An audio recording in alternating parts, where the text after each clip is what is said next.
Good morning and welcome to Coffee with Bob. You might have heard of a truly special story that's come out of Ohio. A Dunkin Donuts employee named Ebony Johnson just received a brand new, fully furnished home, and it was made possible by one of her customers, Suzanne Burke. Suzanne Burke visits Dunkin Donuts every single day. She drives through, and Ebony Johnson has worked there for years. And so through the drive-through window, these two women have struck up a friendship. And Suzanne was always impressed by Ebony's customer service, her kindness, her warm smile. Well, earlier this year, she noticed that Ebony wasn't there in the drive-through window, and she became concerned about her friend. And she was able to find out that Ebony, as well as her 3 children, were all evicted from their home. Ebony was living as a single mother, 3 children, on a Dunkin' Donuts salary. And so times were very difficult, and she and her children were kicked out of their home. And Suzanne, because she cared so much about Ebony, she wanted to do something. And so she started contacting different organizations that help people in need. And in the end, she was able to, because of the services of all these different agencies, lead Ebony and her 3 children into a brand new home that was fully furnished, something that they hadn't had for years and years, a home of their own.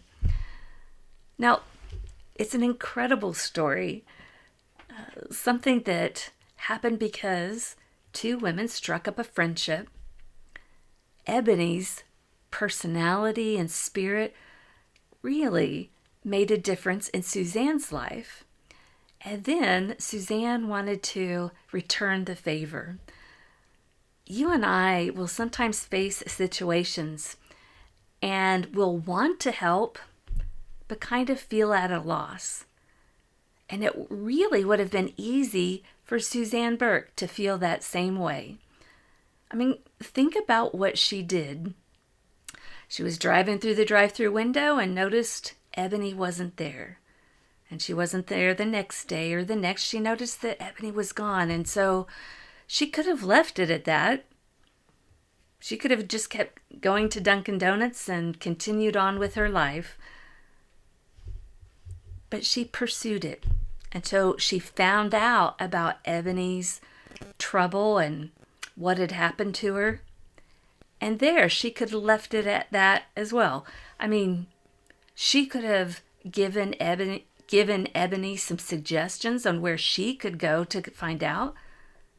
Suzanne couldn't provide the home herself.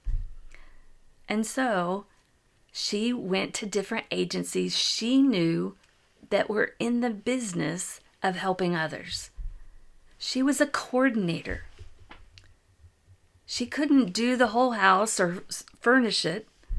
She did what she could, getting together with all the people who were able to make things happen. And in the end, she was there to see her friend and her friend's children walk into their new house.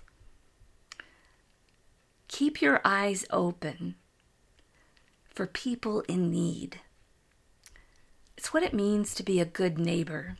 Suzanne Burke and Ebony were friends. And instead of just treating it as, well, she's probably gone on to another job, Suzanne kept her eyes open and noticed that Ebony was no longer there. And she didn't write her off. She really pursued the issue. And then when she was faced with a huge issue, she wasn't frightened by it. When somebody needs a new home, how do you just provide a new home and furnishings for a family in need? I mean, how does one just materialize? She didn't let the enormity of the task dissuade her from doing what she could. And so keep your eyes open for people in need and commit to doing what you can. And you might be surprised at how much can be accomplished. I hope you have a great day and know that God can use you to change someone's life. Take care.